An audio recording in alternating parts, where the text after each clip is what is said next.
Dan, among the most disturbing letters I receive are the letters from teenagers who are cutting themselves. Uh, these kids aren't alone at all. They think they are alone in their pain, but we get so many of these letters. I mean, just this batch alone: Baltimore, Maryland, Washington State, Bosnia, the UK, the Philippines. So this isn't something that's limited to a certain geographical area. We seem to have, and I think it's partly the internet, that Right, kids are right. thinking about cutting Yes. as a way of maybe controlling or feeling better. Most of them do not want to be suicidal. They're wanting some relief from their pain. Can you talk a little bit more about what somebody who either discovers their adolescent is cutting can do, Yes. or what the adolescent themselves may Right. be able to do if they find themselves now in a very bad habit and they really want to stop, but Sure. they don't know how to stop anymore. Sure. Okay? Well, quite often, one of the things that we recommend is that if somebody is struggling with whatever it is in their life, that they go to therapy or try to find a therapist. This would be on the very top of that list, is that if you're cutting, then it's really serious for a whole host of reasons. And the really good news Not is... the least of which you could accidentally hurt yourself really badly. Really badly, Yeah. sure. If you're cutting near any of the arteries or veins, of course. So I think that's really important to know that if this is going on and you're realizing that it's become a problem and there's a chronicity to it, it's chronically happening, then absolutely you want to bring it to your physician or you want to bring it to a therapist. And even though there might be some shame or concern or embarrassment about that, the truth of the matter is that is really important, and that would be the number one recommendation across the board.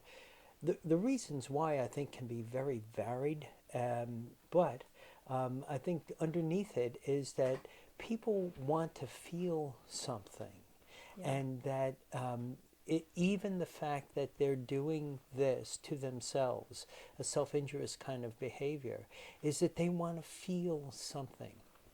The reasons why they need that may be because they haven't felt enough love, enough care, enough sweetness in their life.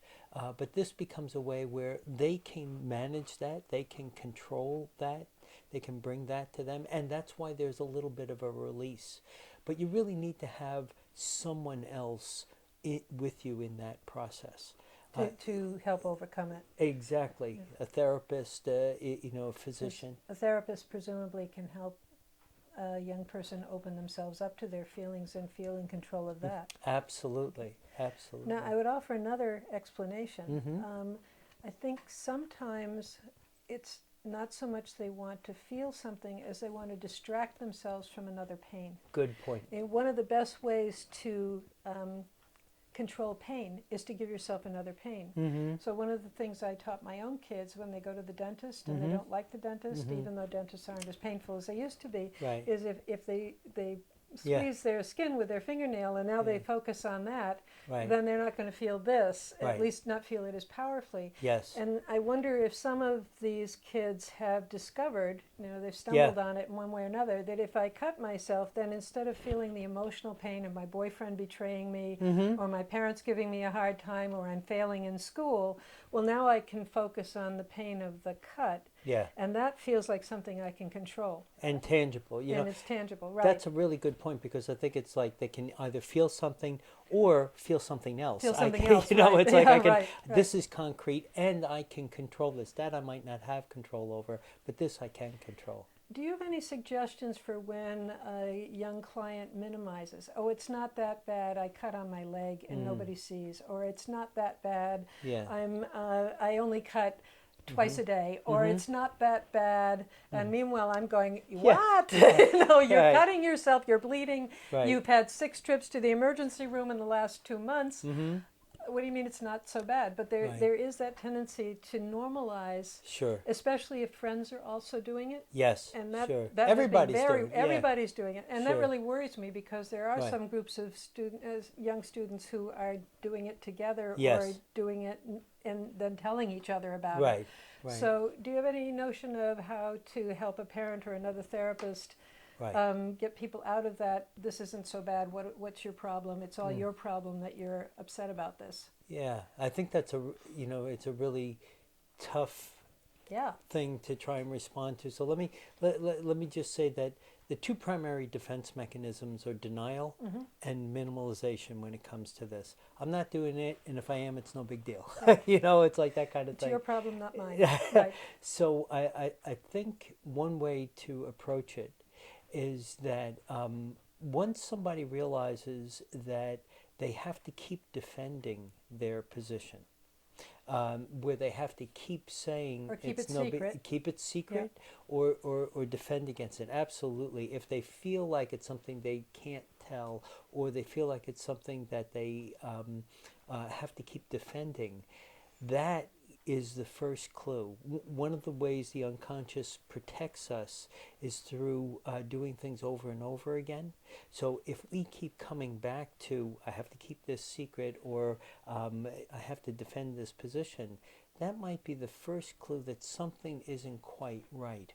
And that's a big challenge, because then you have to take a really good hard look at, a lot of people have said this to me, and I keep coming back here. That takes a lot of courage to challenge that at its core. But I think that that's the only way that it can really happen, is to talk to somebody else about that. That's why And not a therapy friend is so. who says, "Oh, I do it too." Yeah, no, talk to somebody else. Somebody That's who can help right. get out of it. Right. If you're in school, guidance counselor, and to run it by them. And if you have hesitancy about that, that gives you a clue too. If I can't talk to this person about it, maybe this isn't exactly right. Right. Now, some kids do have parents they can't talk to. Mm-hmm. They are either concerned their parents will Yeah. freak out, Right. or their parents are doing it too, or their parents don't want to hear about it. Mm-hmm. And what I say to young people in that situation is, there's got to be somebody else. Let's think about whether you're a school nurse, Right. or your clergy person, or your best friend's mother, or is there Teacher, another a teacher, guidance somebody counselor. else in your world who would be concerned. Mm-hmm. And the parents are certainly the first place I'd want kids to look, but not everybody has a parent who's going to be responsive. Yeah. So there are other adults in a young person's life who may be more helpful. Yeah. Yeah. No. Yeah. I think that makes a lot of sense. How about we're going to add one more thing. There are some who use cutting as a way of controlling something. As you said, sometimes it's a way of feeling something, sometimes it's a way of feeling something else. Yes. But adolescence is a time when people feel so out of control, because their brain structures, for one thing, haven't given them all that impulse control. So sometimes I've heard young people say to me, well, at least I can control when I cut, I can control how much I cut, I can control where I cut. And it takes a while for them to understand that that's what they're doing, but Yeah. when we, in the course of our conversation, that's what it comes down to. It's Right. at least I'm in charge of this. Yes. Right. And do you have a thought about how to address that? Maybe the best way I can answer is to tell you very briefly about a woman I worked with, a young woman who was a cutter, and it was really getting out of control, and I really felt that the therapy wasn't working, and I wanted to refer her to somebody else, and which can often happen. It's not always a perfect match. You get stuck. Yeah. And it's almost as though she took pity on me. She was like, you probably want to know why I do this, and I was like, yes, I do. And one of the things that she told me really helped me a lot with other people and with her. She said that she did this to herself because it helped her control the reactions of other people. When other people saw it, they were sort of put off by her, put off Or by concerned, maybe. concerned, Yeah. concerned, put off, and she said, I control their emotional reactions by doing this. Of And course, that makes me wonder why she felt she needed to do that, but that's Right. another story. Well, I think Yeah. so much of her life was out of control, and this was her So way she's of going to doing. make you feel bad. Right, right. That's right, and thereby controlling how you feel, and that would make her feel okay. Yeah, Yeah.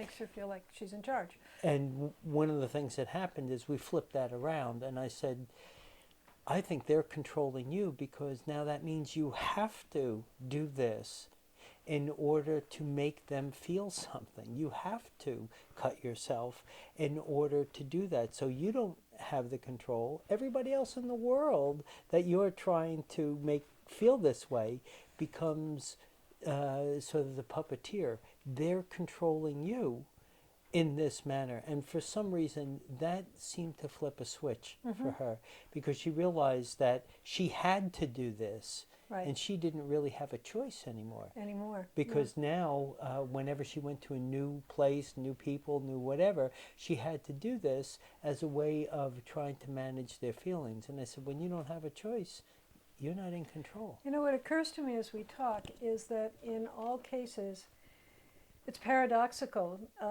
The person who is cutting is doing it to distract from pain, to feel feelings, to control other people.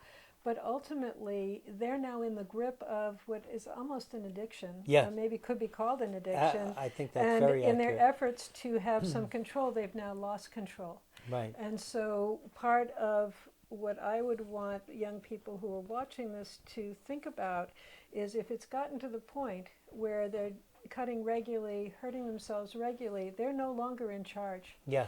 And that's the point where it really is important to reach out for some help. And probably if they could do it themselves, they would just do it. Right. And if they can't do it themselves, then that's when they should be looking to a parent, a counselor, a nurse, somebody to help them, that part of them that wants to stop. I guess to give support to that part of themselves that wants to stop so that they can.